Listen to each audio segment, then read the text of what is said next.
Hello and welcome to another rapid retro review.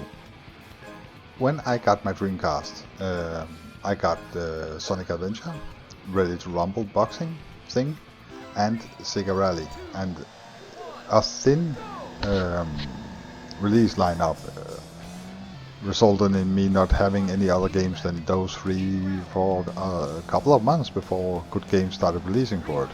So I did spend a fair amount of time on it.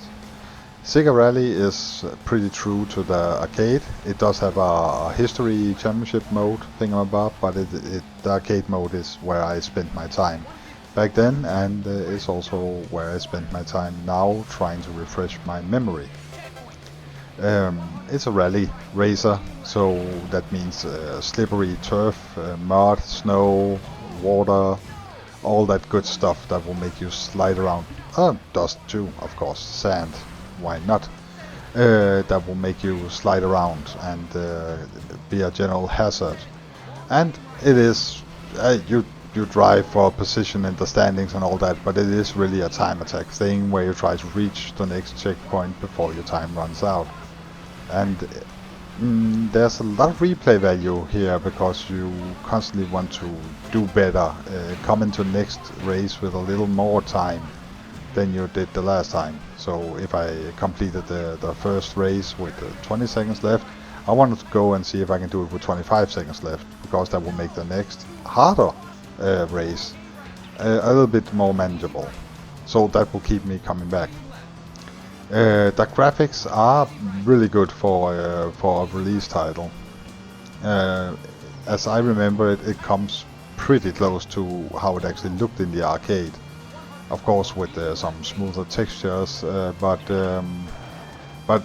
really close. The car will slowly get dirty. It will not take any damage, but it will slowly get dirty. All the stages are interesting and well, not necessarily colorful, but believable. And you have the crowd and stuff like that. The crowd is 2D sprites, but it looks good. It gets the job done. It's pretty nice.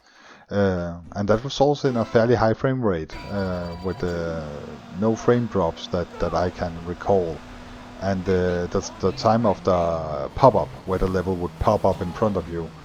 That seems to be gone with Sega Rally, because there really aren't any of it. And if you go play Conmere Rally or something like that on the PlayStation, you would have quite a bit of that, where all of a sudden another part of the level would pop up. So the graphics are really nice. The sound is arcadey, because it is an arcade conversion, so that makes good sense, right? But the tires that screeches and the narrator in a kind of radio mechanic voice telling you what to do next, it's all believable. The soundtrack is kind of anonymous to me. It's not really something that I noticed, but it's heart pumping and definitely designed to pump you up, to race harder and so forth. So it is kind of a classic to me. It's definitely a really good game, and I would be an asshole to give it anything less than 8 out of 10. So in order to not be an asshole, I will give it 8 out of 10. There's room for fiddling around with the cars and stuff like that, but it doesn't really feel like it matters that much. So if customization and car damage had been present, then they might have rated it a bit higher, but 8 out of 10 is in my book a really good score. Anywho, I hope you enjoyed this short review. If you did, let me know by giving it a like. If you disliked it, let me know by giving it a dislike. It all helps.